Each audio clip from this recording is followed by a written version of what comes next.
in the August, we were at NASA for a month and I operated again every day, and most of my lists were just children. What was it? Burns? Was it amputations? It's in an explosion, when a blast goes off, everything around you gets weaponized, so all the masonry and bits of car sort of get whipped up in that energy, and then they hit a civilian at quite a high velocity, and that will penetrate the skin, and it will either break the bone underneath or it will penetrate the chest or the abdomen. And that was the bulk of what we were seeing. But we also saw a lot of burns because of the heat of the blast. And then we saw bullet injuries. So we saw a lot of sniper injuries, but the children seemed to be specifically hit by quadcopters, which are drones that have firepower capability.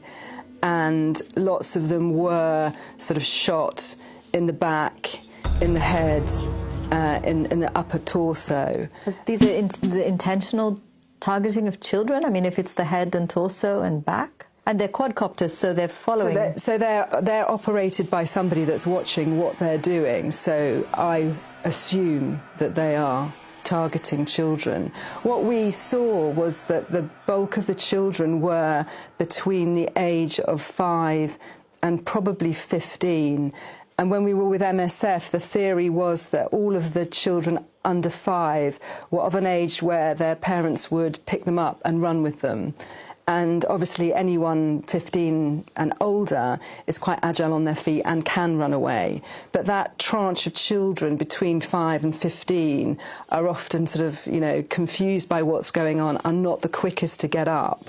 And so that was, I think, why we saw so many injuries in that age group. And the trauma that these children must face, it's been said of Gaza that there's no post-traumatic stress disorder because there's no post. Did you experience this? Were you able to spend time in some cases with these children?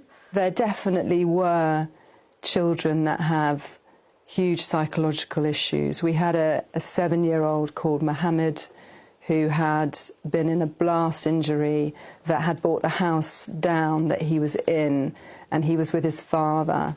And in the blast, his father had died, and his mother spoke beautiful English. And she said to me, he just won't speak to me, he won't look at you, he doesn't want to engage with any of the doctors, he just wants to see his father.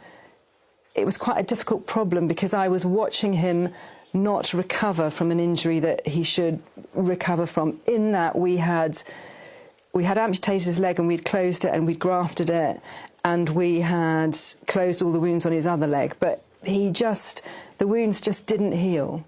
He wasn't eating, he kept getting infections, he just wasn't progressing, and that totally is due to his mental state. And we know, of course, now that Gaza has the largest cohort of child amputees in the world.